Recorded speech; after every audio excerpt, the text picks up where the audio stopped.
हाँ जी, नमस्कार दोस्तों, स्वागत है आप सबका हमारे YouTube चैनल लीगल पाठशाला पर। चैनल पे फर्स्ट टाइम विजिट कर रहे हो तो चैनल को सब्सक्राइब जरूर करना, ठीक है। और टेलीग्राम ग्रुप है हमारा लीगल पाठशाला का, उसको भी ज्वाइन करना ताकि आपको रेगुलर नोटिफिकेशंस मिलती रहे हमारी अपकमिंग क्लासेस के रिगार्डिंग। और आज रात 8 बजे हरियाणा ADA का जो लास्ट महाअभ्यास होगा वो इसी यूट्यूब चैनल पर होगा, तो रात को 8 बजे ज़रूर आइएगा इसी लीगल पाठशाला यूट्यूब चैनल पर, ठीक है। उससे पहले की सेशन हम स्टार्ट करें, मैं बताना चाहूँगा आप लोग अनअकैडमी पे मुझे ज्वाइन कर सकते हो लीगल पाठशाला 10 कोड यूज़ करके। ये रेफरल कोड है, इससे आपको मैक्सिमम डिस्काउंट मिलता है अगर आप जुडिशरी एग्जाम्स की प्रिपरेशन कर रहे हो। अनअकैडमी लर्निंग ऐप डाउनलोड करो, करण सांगवान सर्च करें, वहाँ पे सब्सक्रिप्शन लें और मेरी जो क्लासेस हैं मुझे ज्वाइन करें।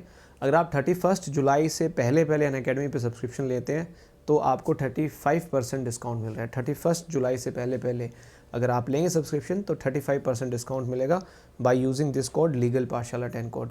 तो चलिए स्टार्ट करते हैं आज का हमारा सेशन। हम लोग कर रहे हैं हरियाणा ADA के लिए CPC की revision.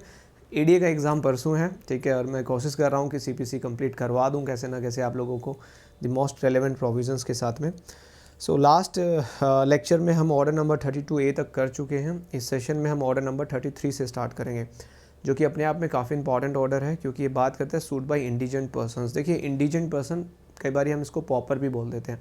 A person who is not able to pay the court fees, एक ऐसा व्यक्ति जो कोर्ट फीस पे नहीं कर सकता है। सो उसके लिए प्रोविज़न है ऑर्डर नंबर 33। काफ़ी बार प्री में आता है, ठीक है। ऑर्डर 33 के साथ में ऑर्डर 44 है जो अपील की बात करता है, अपील बाय इंडिजेंट पर्सन। तो दोनों ऑर्डर 33 एंड ऑर्डर 44, तो आप इस प्रकार से याद रखेंगे। Order 44 appeal by indigent person, order 33 suit by indigent person.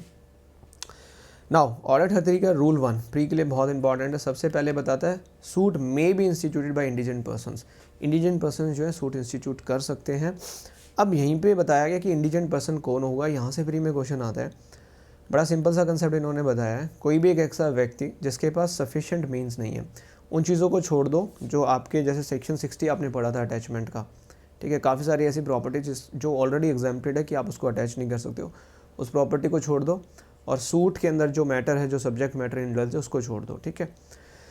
उसके अलावा जो भी उसके पास बच गया, ठीक है, वो इतना सक्षम नहीं है कि वो कोर्ट की फ़ी जो प्रिस्क्राइब की गई है लॉ के द्वारा, कोर्ट फीस एक्ट के द्वारा, वो पे कर सके, ठीक है। वो इंडिजेंट पर्सन है। दूसरा कहते हैं ये कि कोई भी एक ऐसा व्यक्ति जहाँ फीस प्रिस्क्राइब नहीं है लॉ के द्वारा, if is not entitled to property worth 1000 रुपये की भी प्रॉपर्टी नहीं है उसके पास, उस प्रॉपर्टी को छोड़ के जो आपने ऑलरेडी एग्जाम कर रखी है from attachment in execution of A decree, और साथ के साथ सब्जेक्ट मैटर ऑफ सूट को छोड़ के 1000 रुपये तक की भी प्रॉपर्टी नहीं है उसके पास, तो वो व्यक्ति कौन सा होगा? वो इंडिजेंट व्यक्ति होगा। ये आपका प्री में एग्जाम में क्वेश्चन पूछा जाता है, ठीक है। नेक्स्ट, इसके बाद जो डायरेक्टली मैं आपको लेके चल रहा हूँ, ठीक है, एक्सप्लेनेशन नंबर 2 जो है ये बड़ी इंपॉर्टेंट है, प्री में आती है, इस चीज़ को समझिएगा। अगर कोई भी प्रॉपर्टी अगर उस व्यक्ति ने एक्वायर की है, कब? After the presentation of application. आज एप्लीकेशन फाइल की कि मुझे अलाउ किया जाए as an indigent person suit institute करने के लिए, और जब तक वो एप्लीकेशन डिसाइड होती है, in between this time period, application लगाना और एप्लीकेशन डिसाइड होने के बीच में अगर आपने कोई प्रॉपर्टी एक्वायर कर ली है, कहीं से भी आ गई आपके पास प्रॉपर्टी, तो उस प्रॉपर्टी को कंसीडर किया जाएगा टू फाइंड आउट दैट आप इंडिजेंट पर्सन है या नहीं है, ठीक है। सो ये एक्सप्लेनेशन नंबर 2 कहती है, ये आपको याद रखना है, ठीक है। उस प्रॉपर्टी को कंसीडर किया जाएगा, ठीक है ना। नाउ ये जो यहाँ पे लिखा हुआ बड़ा clearly, shall be taken into account in consideration, ठीक है। इसके बाद डायरेक्टली जो पढ़ना है आपको 33 के अंदर रूल नंबर 5 आपको पढ़ना है, बाकी कोई रूल मत पढ़ना, रूल 5 पढ़ना है। प्री के लिए आता है रिजेक्शन ऑफ एप्लीकेशन। आपने रिजेक्शन ऑफ प्लेंट पढ़ा होगा, है ना। कमेंट करके ज़रूर बताना ऑर्डर कौन सा ऑर्डर है जहाँ आप रिजेक्शन ऑफ प्लेंट पढ़ते हो, वहाँ पे भी कुछ ग्राउंड्स दिए हुए हैं। सो सेम, जब आप इंडिजेंट पर्सन के तौर पे सूट इंस्टीट्यूट करना चाहते हैं तो you have to file an application. उस एप्लीकेशन के अंदर कुछ ग्राउंड्स होते हैं जिनको आप मुद्दा बना के, ग्राउंड बना के कोर्ट से परमिशन मांग रहे हैं। लेकिन यहाँ पे रूल 5 ये कहता है कि ये कुछ ग्राउंड्स, जिन ग्राउंड्स के ऊपर कोर्ट आपकी जो एप्लीकेशन है इंडिजेंट पर्सन वाले, उसको रिजेक्ट किया जा सकता है। पहला कि आपने प्रॉपरली फ्रेम नहीं किया रूल 2 और रूल 3 के अकॉर्डिंग, ठीक है। एप्लीकेंट जो है इंडिजेंट पर्सन नहीं है। दूसरा, ये टाइम पीरियड याद रखिए, 2 मंथ्स नेक्स्ट बिफोर दी, मतलब एप्लीकेशन प्रेजेंट करने से पीछे 2 महीने पहले चले जाओ तो तुमने कोई जानबूझ के प्रॉपर्टी डिस्पोज ऑफ कर दी है ताकि तुम्हें एज एन इंडिजेंट पर्सन जो है अलाउ कर दिया जाए सूट इंस्टीट्यूट करने के लिए, ठीक है। चालाकी नहीं चलेगी कोर्ट के सामने। लेकिन प्रोवाइडेड ये कहता है कि 2 महीने पहले जो मैंने प्रॉपर्टी डिस्पोज ऑफ की थी, अगर आप उस प्रॉपर्टी की वैल्यू को भी कंसीडर कर लोगे ना, तब भी मेरी नहीं बन रही औकात कि मैं कोर्ट फीस पे कर पाऊँ। तो ये प्रोवाइडेड इसके अंदर कहा गया है। और नेक्स्ट कहता है कि जो एलिगेशंस लगाए हैं आपने वो शो को कॉज ऑफ एक्शन शो नहीं कर रहे हैं। फिर कहता है कि आपने किसी और के साथ एग्रीमेंट कर लिया with respect to the subject matter of the suit. Allegations जहाँ पे हैं, ठीक है, एप्लीकेंट के द्वारा लगाए जा रहे हैं, वो क्या है, barred by law for the time being. कोई भी लॉ है जो बार्ड कर रहा है, जैसे लिमिटेशन एक्ट है, ठीक है, या फिर कोई अदर व्यक्ति है जिसके साथ आपने एग्रीमेंट किया है जो आपकी लिटिगेशन को फाइनेंस कर रहा है। तो ये कुछ ग्राउंड्स हैं, ये आपको याद रखें। टोटल नंबर ऑफ याद रखना, कितने टोटल ग्राउंड्स हैं, 1 2 3 4 5 6 7 8, ठीक है, 1 2 3 4 5 6 7 ग्राउंड है टोटल, ये याद रखने। और थोड़े मोटे मोटे ध्यान में रखना कि ये ग्राउंड्स हैं जिनके ऊपर एप्लीकेशन जो है रिजेक्ट की जा सकती है, ठीक है। नाउ रूल 5 के बाद रूल 9 आपको पढ़ना है। ये भी बड़ा अच्छा है, प्री में आता है। Withdrawal of permission to sue as indigent person. Court चाहे तो on the application of defendant की एप्लीकेशन पे या गवर्नमेंट प्लीडर की एप्लीकेशन पे 7 दिन का नोटिस देगा आपको, 7 डेज़ का नोटिस दिया जाएगा, क्लियर नोटिस इन राइटिंग, ठीक है, प्लेंटिफ को दिया जाएगा।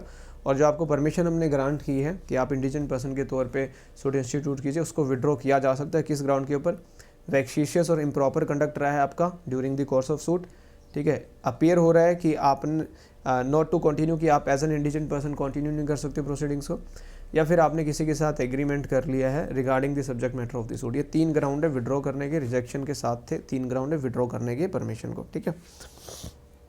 इसके बाद रूल नंबर 10 से बड़ा अच्छा क्वेश्चन आता है कि जो कॉस्ट होगी, जो भी सूट के अंदर जो कॉस्ट आएगी, खर्चा आएगा, अगर प्लेंटिफ सक्सीड हो जाता है एज एन इंडिजेंट पर्सन तो कौन पे करेगा। तो हमेशा याद रखिएगा, अगर सक्सीड हो जाता है तो any party ordered by the decree, ठीक है, कोर्ट किसी को भी कह सकती है कोर्ट फी पे करने के लिए, अगर कामयाब हो गया as an indigent person suit के अंदर, ठीक है। रूल 10 ये कहता है। रूल 11 कहता है अगर प्लेंटिफ फेल हो जाता है, procedure where indigent person fails, तो इस केस में क्या होने वाला है। देखो जहाँ फेल हो जाता है, ठीक है, सिंपल सा है, कोर्ट ऑर्डर कर देगी प्लेंटिफ को या जो भी को प्लेंटिफ थे कि भैया आप कोर्ट फीस खुद पे करें। तो जहाँ फेल हो गया आपको कोर्ट फीस खुद पे करनी पड़ेगी, ठीक है। नेक्स्ट हो गया ये वाला, 11 हो गया। 11 के बाद जो है डायरेक्टली 11A भी आपको याद रखना है। अगर सूट अबेट हो जाता है, अब अबेटमेंट ऑफ सूट हमने पढ़ी थी ना, वहाँ पे सूट अबेट कब होता है, पार्टीज़ की डेथ होने से सूट अबेट नहीं होता, अगर राइट टू सू सर्वाइव कर जाता है। कह रहा है पार्टीज़ भी मर गई, राइट टू सू सर्वाइव भी नहीं किया, तो सूट अबेट हो जाएगा। ये कह रहा है अगर बाय रीज़न ऑफ डेथ हो, प्लेंटिफ मर गया, ठीक है, तो कोर्ट फीस कौन पे करेगा। तो रूल नंबर 11A कहता है कि भाई जो उसकी एस्टेट है, जो प्रॉपर्टी है डिसीज्ड की, उससे हम कोर्ट फीस की रिकवरी करेंगे। स्टेट गवर्नमेंट उसकी प्रॉपर्टी से रिकवरी कर लेगी, पैसा नहीं छोड़ेगी सरकार, एक पैसा नहीं छोड़ेगी, ठीक है ना, सरकार एक पैसा नहीं छोड़ेगी, ठीक है। रूल 11A, 10, 11, 11A और रूल 5 ये याद रखने यहाँ पे। इसके बाद जो है रूल नंबर 15 बड़ा अच्छा है, काफ़ी बार एग्जाम में आता है प्री में। Refusal to allow applicant to sue as an indigent person to bar subsequent application of like nature. आपने एक बार एप्लीकेशन लगाई कि जनाब मुझे अलाउ कर दिया जाए as an indigent person suit institute करने के लिए, कोर्ट ने आपकी एप्लीकेशन को मना कर दिया, डिसमिस कर दिया, उसके बाद आप दोबारा से एप्लीकेशन नहीं लगा सकते हो। रूल 15 जो है बार इम्पोज करता है। क्लियर, बहुत ईजी है, ठीक है। डिटेल में पढ़ना चाहते हो CPC मुझसे तो आप मेरी क्लासेस ज्वाइन कर सकते हो, अनअकैडमी पे आ सकते हो, ठीक है, या जो कॉन्टैक्ट नंबर है 8950476640 उसके ऊपर आप संपर्क कर सकते हो व्हाट्सएप के थ्रू या कॉल करके। लास्ट में रूल नंबर 18 याद रखना है, power of government to provide free legal service to indigent person. Heading याद रखनी है और कुछ नहीं याद रखना। तो रूल नंबर हो गया आपका 18, ऑर्डर 33 हो गया। ऑर्डर 34 की हेडिंग पढ़नी है आपको, suit relating to mortgages of immovable property, सिर्फ हेडिंग 38 की, सॉरी 34 की हेडिंग पढ़नी है। 34 के बाद जो है आपका 35 सबसे इम्पॉर्टेंट ऑर्डर है, ये भी ऑर्डर नंबर 35 इंटरप्लीडर सूट। जब तक ऑर्डर 35 स्क्रीन पे आ रहा है आप लोग कमेंट करके ज़रूर बताइए कि जो इंटरप्लीडर सूट का है वो रेलेवेंट सेक्शन कौन सा है आपके CPC में, कौन सा सेक्शन में इंटरप्लीडर सूट दिया हुआ है। हाँ जी, सो ऑर्डर नंबर 35 की जब भी हम बात करते हैं, इंटरप्लीडर की बात करता है, रूल 1, रूल 2, रूल 3 सारे रूल आप स्किप कर सकते हो प्री पॉइंट ऑफ व्यू से, लेकिन यहाँ पे एक रूल है जो सबसे इंपॉर्टेंट है, वो है रूल नंबर 5। इसकी इलस्ट्रेशंस भी बहुत इंपॉर्टेंट है प्री के लिए।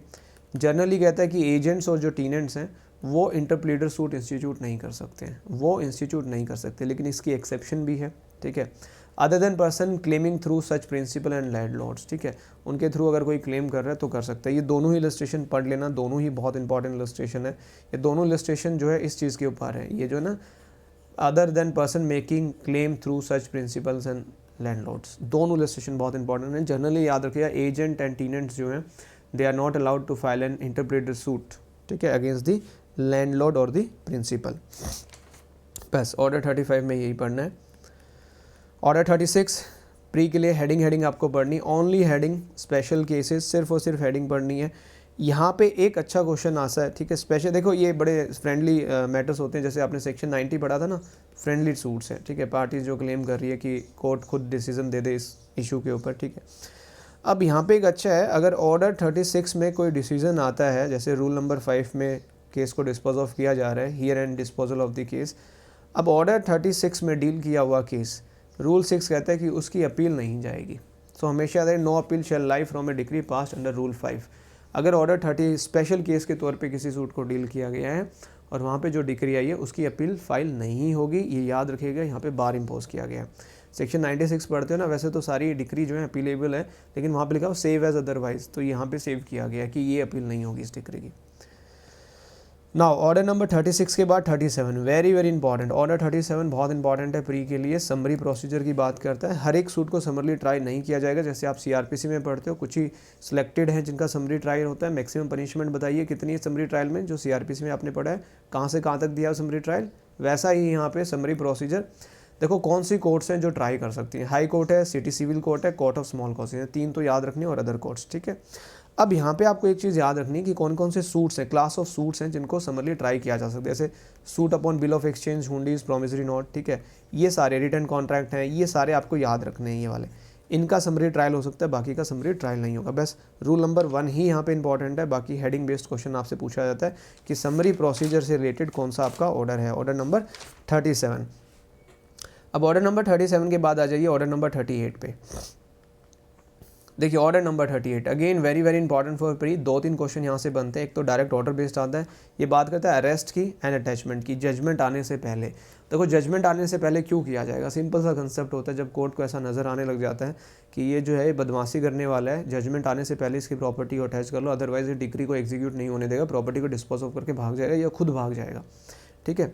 तो कोर्ट यही करती है जिन हालातों में कोर्ट को लगता है कि बदमाश आदमी है, भाग जाएगा। देखो रूल 1 कहता है वे defendant may be called upon to furnish security for appearance, defendant को पहले ही बोल दिया जाएगा जजमेंट आने से पहले कि भाई हमें तेरे ऊपर शक है, ठीक है, हमें कहीं ना कहीं तेरे ऊपर शक हो रहा है, किस लिए।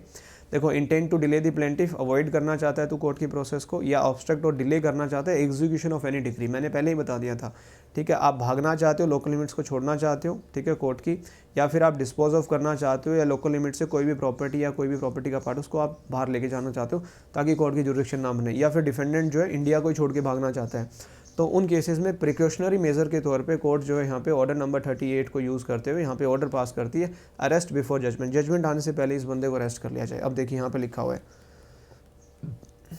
द कोर्ट में issue a warrant to arrest the defendant, court issue कर देगी कि अरेस्ट वारंट अरेस्ट करके लेके आया जाए, इसको कोर्ट के सामने पेश किया जाए और शो कॉज किया जाए क्यों ना आपसे सिक्योरिटी भरवाई जाए अपीयरेंस के लिए, सिक्योरिटी भरवाने के लिए, ठीक है।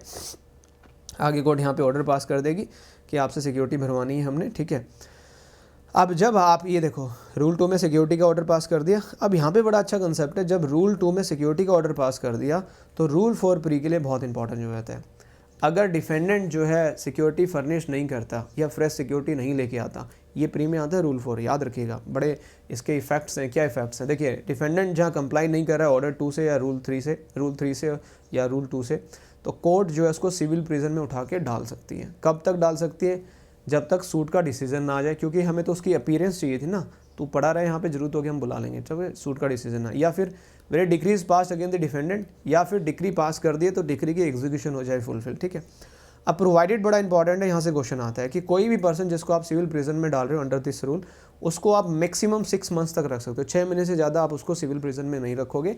इसके अलावा भी एक क्वेश्चन यहाँ से पूछा जाता है, देखिए 6 वीक्स का टाइम पीरियड, जहाँ अमाउंट और वैल्यू जो सब्जेक्ट मैटर की है 50 रुपये से ज़्यादा की नहीं होगी, जहाँ 50 रुपये से ज़्यादा नहीं होगी 6 वीक्स, 50 रुपये से ज़्यादा है 6 महीने तक, मैक्सिमम 6 मंथ्स, ये याद रखना है, 6 मंथ्स मैक्सिमम है, 50 रुपीज़ से कम है तो आपकी 6 वीक्स है, ठीक है, 6 मंथ्स मैक्सिमम, 50 रुपीज़ से कम 6 वीक्स, ये इंपॉर्टेंट है आपका, इसके अलावा कोई भी इंपॉर्टेंट नहीं है।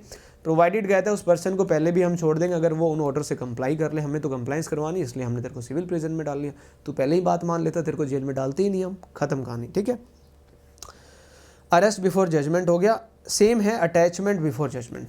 अगेन वही, जहाँ कोर्ट को ऐसा लगता है कि बदमाशी कर रहा है, अपनी प्रॉपर्टी को डिस्पोज ऑफ कर देगा, हमारी लोकल लिमिट से उठा के कहीं और ले जाएगा, हम पकड़ नहीं पाएंगे इस व्यक्ति को।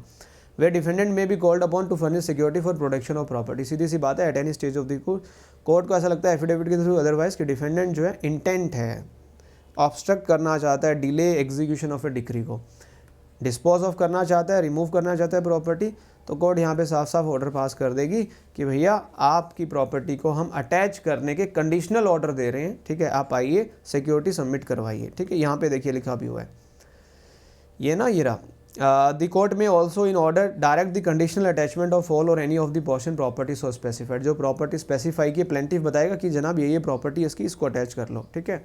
Specified property required to be attach, उसके एस्टिमेटेड वैल्यू जो स्पेसिफाई की प्लेंटिफ ने उस प्रॉपर्टी के रिगार्डिंग कंडीशनल ऑर्डर जो है कोर्ट पास कर देगी अटैचमेंट का। अब सब रूल 4 बड़ा इंपॉर्टेंट है, ये कहता है अगर आपने सब रूल 1 की कंप्लाइंस नहीं की while passing the order of attachment, तो वो जो अटैचमेंट होगी वॉइड होगी, ये आपको याद रखना है, ठीक है।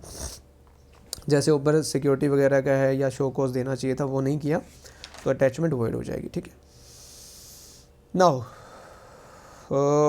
रूल 6 नहीं पढ़ना, 7 नहीं पढ़ना, 8 नहीं पढ़ना, डायरेक्टली आपको रूल नंबर 11 पढ़ना है जो कि मोस्ट रेलेवेंट है। ये बड़ा अच्छा कंसेप्ट है। ये कहता है property attach before judgment not to reattach in execution. देखो हम यहाँ पर पढ़ रहे हैं अटैचमेंट बिफोर जजमेंट, जजमेंट आने से पहले ही अगर आपने प्रॉपर्टी अटैच कर रखी है और उस केस में जजमेंट आ जाती है, फिर डिक्री आ जाती है, और डिक्री हमने पढ़ा था एग्जीक्यूशन ऑफ डिक्री ऑर्डर 21 में पढ़ा था, वहाँ पे हमने एक मोड पढ़ा था क्या, attachment of the property, arrest भी पढ़ा था, अटैचमेंट भी पढ़ा था हमने, सेल भी पढ़ा था।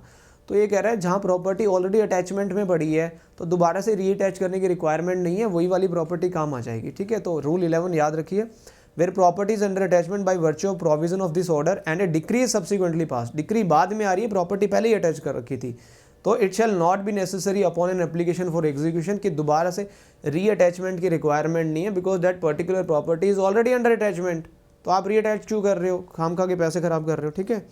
तो रूल 11 इतना ही है। रूल 11 के बाद रूल नंबर 13 बहुत ज़्यादा इंपॉर्टेंट है, मैंने ऑर्डर 21 पढ़ा है, वहाँ पे भी ये बात हुई थी हमारी। स्मॉल कॉज कोर्ट जो होगी वो इमूवेबल प्रॉपर्टी को अटैच नहीं करेगी। याद है ऑर्डर 21 में मैंने बताया था, कमेंट करके बताना कहाँ पे ये चीज़ मैंने बताई थी। तो इस ऑर्डर जो आप ऑर्डर पढ़ रहे हैं अभी, ऑर्डर नंबर 38, ये ऑर्डर 38 एम्पावर नहीं करता कोर्ट ऑफ स्मॉल कॉजेज़ को कि वो ऑर्डर पास करे for the attachment of immovable property. So इसी के साथ आपका ऑर्डर 38 कंप्लीट होता है। नेक्स्ट वीडियो में ऑर्डर 39 से आपको मैं प्रोवाइड करूँगा। कोशिश मेरी भी जारी है कि मैं सारे ऑर्डर्स करवा दूँ, लेकिन जैसे जैसे टाइम मिल रहा है मैं वीडियोस रिकॉर्ड करके अपलोड कर रहा हूँ। ये ऑलरेडी रिकॉर्डेड वीडियोस नहीं है, ये अभी लाइव रिकॉर्ड कर रहा हूँ और आप लोगों तक पहुँचा रहा हूँ, ठीक है। वीडियो अच्छी लगी हो तो लाइक करना, चैनल को सब्सक्राइब करना और अपने दोस्तों के साथ भी शेयर करना, ठीक है। और आज रात को इसी यूट्यूब चैनल पर हम लोग मिलेंगे हरियाणा ADA के महाअभ्यास के साथ, जो मोस्ट एक्सपेक्टेड क्वेश्चंस की सीरीज़ थी। इसी यूट्यूब चैनल पर आज एक सेशन होगा जो कि आखिरी सेशन होगा हरियाणा ADA का। अगर आप मुझसे कोई और पढ़ना चाहते हो, कोचिंग लेना चाहते हो, तो आप अनअकैडमी लर्निंग ऐप डाउनलोड कर सकते हो प्ले स्टोर से, और वहाँ पे जाके लीगल पाठशाला 10 कोड यूज़ करके आप सब्सक्रिप्शन ले सकते हो। 31 जुलाई तक लोगे आइकॉनिक सब्सक्रिप्शन तो 35% डिस्काउंट आपको मिलेगा। चलिए तब तक के लिए bye bye, take care. Channel को लाइक करें, सब्सक्राइब करें और बेल आइकन जरूर दबाइएगा। जो दूसरी कोचिंग लेना चाहते हो, स्क्रीन के ऊपर नंबर है, इस नंबर पर आप कॉल कर सकते हो और व्हाट्सअप कर सकते हो। तब तक के लिए bye bye, take care, see you, bye.